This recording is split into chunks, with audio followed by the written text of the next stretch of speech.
Hey, Christy here. I just have a few tips and tricks that I am going to go forward in the shoebox season with. After returning from Ecuador, I got some really good ideas of how to change what I've been packing for the last several years. The biggest takeaway was a soccer ball. Kids play it everywhere in the world, and so a deflated soccer ball with a pump really made the kids get excited, boys and girls. You don't know how thrilling it is to have a brand new ball.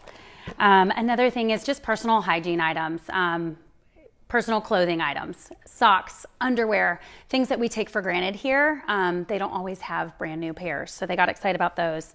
Another thing I never thought about, but kids received a couple of these drawstring bags, and they were just delighted to throw all their stuff in their bag, pop on their bike, or because a lot of them had to run home after the distribution, and so they had a way to carry all their things if the boxes came apart in transit.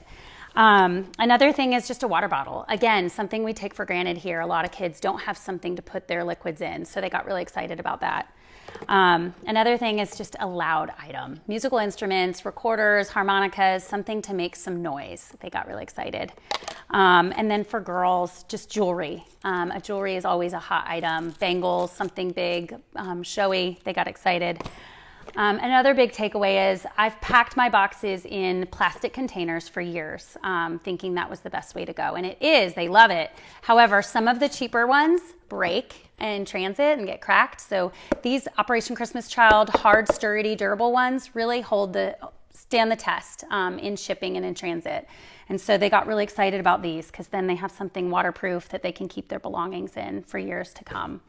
So just a couple good ideas I just took away and want to move forward with. But one big thing that hit me was a kid that received a Hot Wheels box like this. And he asked our translator, he asked me actually, but I asked her, which one can I have? And she said, they're all for you. And he just looked gasped. All of them, he thought he had to pick one and then give it back.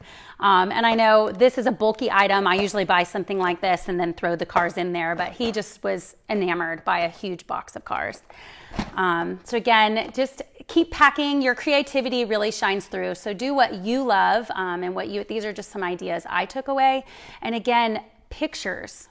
Spoke volumes. The kids were overjoyed with a picture and a letter from who gave it to them because it personalized it.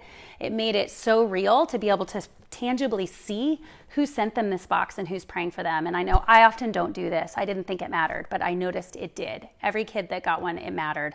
And a lot of times people were able to track down who sent that box. And then, my husband was able to follow up with a church and tell them they got your box and here it is. So that's just a really personal takeaway that I took away from this trip. So thanks for packing. Continue to pray and love over those boxes.